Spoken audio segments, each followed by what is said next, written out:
Salut! Aujourd'hui on va donner les résultats du concours sur le jeu des focales.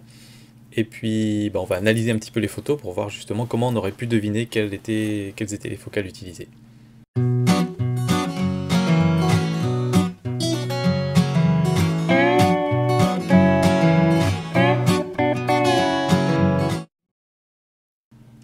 Alors, déjà merci beaucoup, vous avez été très nombreux à participer, j'ai eu 27 réponses, je trouve ça vraiment pas mal. Il y a eu pas mal de gens qui n'ont pas aimé la vidéo, 4 ou 5, c'est beaucoup plus que d'habitude, où il y en a en général une personne. Et alors je me dis que peut-être il y a des personnes qui attendaient surtout une vidéo avec des conseils, des choses comme ça, mais je pense que si vous voulez que ça fait partie de l'apprentissage, ce genre d'exercice où on prend des photos, on essaie de deviner quelle était la focale utilisée, quelle est la profondeur de champ, etc., ce genre de choses-là, parce que ça va vous permettre, vous, de vous faire votre œil, et du coup, quand vous serez face à une situation, vous aurez plus facilement, vous allez plus facilement trouver les réglages instinctivement. Donc je pense que c'est important, et enfin, en tout cas, je vais continuer à faire ces jeux pendant un petit moment. Si au bout d'un moment ça vous saoule tous, vous me le dites, et puis j'arrêterai de toute façon. Voilà, alors on va regarder ces photos. La première photo, donc c'est celle-là. Alors déjà la première était difficile, je l'avoue, parce que elle est prise en contre-plongée et il n'y a pas de référence lointaine. Tout est pris de près. Comme vous pouvez le voir, c'est une rivière qui serpente, et donc une espèce de torrent qui serpente comme ça. Alors vous vous doutez que forcément tout n'est pas aussi resserré que ça, donc c'est probablement qu'il y a un niveau de zoom. Alors quel niveau de zoom est utilisé? Alors on va regarder ça, on va aller dans les détails. Et là, vous voyez qu'on était à 171 mm. Donc c'est très compressé quand même, on n'était pas loin du 200-250, donc 171 c'est très compressé. Mais en même temps, ça peut se deviner quand on voit vraiment la succession des... Voilà, tout est très proche, et puis on a finalement une vision pas très large de la scène. La photo suivante, celle-là est un petit peu plus facile, c'est clairement du grand angle, quand on voit qu'on a un objet au premier plan qui est fortement mis en valeur, et qu'on voit assez loin, et qu'on a aussi vraiment un espace assez large. On a le sol, on a le lac, on a les montagnes, on a le ciel, tout ça est inclus dans la même photo. Donc ça c'est sûr que c'est du grand angle. Après, à savoir quel grand angle, c'est un petit peu plus difficile, et c'était 24 mm. Celle-ci, elle en a piégé pas mal aussi, mais bon, ça m'a bien amusé de la faire. Ça ressemble à une photo prise au téléobjectif, vraiment fortement zoomée.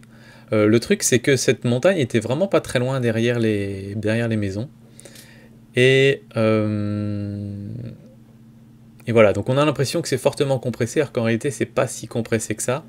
Peut-être qu'on aurait pu deviner ça à la taille des arbres. Si vous voyez, on a un arbre ici, on a les arbres là derrière, et finalement, ces arbres-là paraissent beaucoup plus petits que l'arbre qui est ici. Si ça avait été fortement compressé, les arbres auraient paru quasiment de la même taille. Les sapins derrière auraient paru quasiment de la même taille que cet arbre-là. Donc c'était peut-être ça le petit indice qu'il fallait trouver. Et ici, on est donc à 36 mm seulement. Donc c'est pas du grand angle, mais on est à une focale standard, on va dire. Celle-ci était un petit peu plus facile. On a le premier plan qui apparaît très gros, ça se voit clairement sur la route. Si vous voulez, la route ici paraît extrêmement large, alors qu'au bout elle est très étroite, et en réalité la route, on sait bien qu'elle fait la même largeur du début jusqu'à la fin. Donc là c'est vraiment facile, c'est grand angle, et a priori on peut imaginer que j'ai essayé de prendre l'angle le plus grand possible, et effectivement c'est 18 mm. Et la dernière, celle-là aussi a été assez facilement trouvée par tout le monde. Une photo d'un oiseau sur un rocher très loin. On voit que devant ici c'est très flou, donc la profondeur de champ est faible, et on a l'impression que les rochers sont l'un à côté de l'autre, alors qu'on sait très bien que c'est très loin. Et enfin, dernière chose, quand on prend une photo d'un oiseau comme ça, a priori là il n'y a rien d'autre d'intéressant autour, donc si j'avais pu zoomer plus, j'aurais zoomé plus, donc a priori je suis au bout du zoom à 250 mm. Donc on va vérifier, et on est bien à 250 mm. Voilà, alors ensuite on va prendre le petit tableau. Voilà, j'ai réparti toutes vos réponses, je vais vous expliquer rapidement comment j'ai fait le classement. Donc là vous voyez les réponses ici, 171, 24, 36, 18, 250, pour les différentes photos. J'ai mis vos pseudos, FB derrière, ça veut dire que vous avez répondu sur la page Facebook, sinon c'est YouTube pour les autres. Et puis j'ai mis vos différentes réponses. Alors la façon dont j'ai procédé, Attends, il faut que ça me revienne. J'ai mis ici les scores pour chaque photo. Et donc en fait, ce que j'ai fait, c'est que le calcul prend en compte le maximum entre votre réponse et la bonne réponse, divisé par le minimum entre la bonne réponse et votre réponse. Donc c'est-à-dire la plus grande, vous prenez votre réponse et la bonne réponse, on prend la plus grande, on divise par la plus petite et ça donnera une marge d'erreur si vous voulez. Pourquoi j'ai fait ça? Parce que c'est beaucoup plus difficile de trouver une longue focale, par exemple. La différence entre 170 mm et 200 mm va être beaucoup plus faible que la différence entre 18 mm et 48 mm. Et pourtant, il n'y aura que 30 mm d'écart entre les deux. Donc pour moi, ça c'était pas juste de se dire ah bah vous avez fait une erreur de 50 mm, donc vous allez marquer 50 points. C'était pas très juste.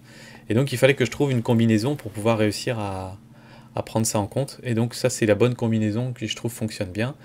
Et ensuite, comme c'est un ratio du plus grand sur le plus petit, je mettais -1 pour enlever la composante. Enfin voilà, c'est pour avoir un score de 0 si jamais vous aviez donné la bonne réponse.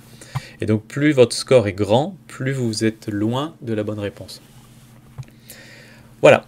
Alors, en faisant ces petits calculs-là, on a Nicolas Payot, je ne sais pas comment on dit, qui gagne avec 1,7 seulement au total. Donc ça c'est vraiment très très bien. Ensuite on a deux autres Nicolas. Alors c'est très drôle parce que sur les 27 réponses il y a 3 Nicolas et c'est les 3 premiers. 1,85 et 1,87. Donc vous êtes les 3 seuls à être allés en dessous du 2. Donc c'est vraiment très très bien. Pour les points, j'ai décidé de répartir des points à la façon Formule 1 dans les années 2000. C'est-à-dire 10 points pour le premier, 8 pour le deuxième, 6 pour le troisième, et ensuite 5, 4, 3, 2, 1. Et comme c'est comme un petit peu comme à l'école des fans ici, et tout le monde gagne un petit peu, tous ceux qui ont participé gagnent 1 point. Et je me réserve le droit de rajouter des points supplémentaires pour des cas particuliers.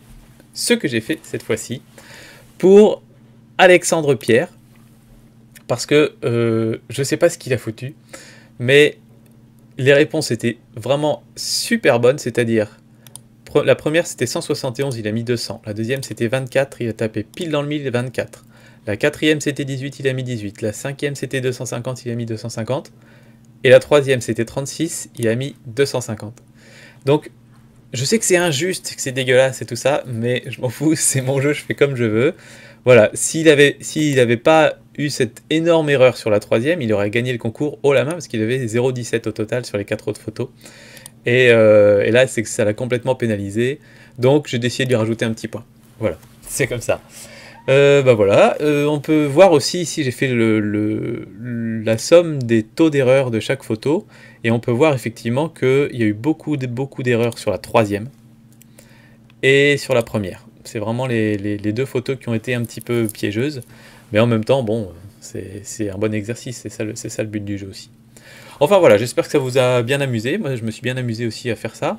On fera d'autres jeux avec d'autres exercices, autres que la focale. Et puis comme ça, on fera un classement général au fur et à mesure. Je rajouterai les points. Et puis, bon, on va dire qu'à la fin de la saison, je ne sais pas quand ce sera, on fera un petit classement avec peut-être des petits cadeaux. Voilà, à très bientôt. Allez, ciao.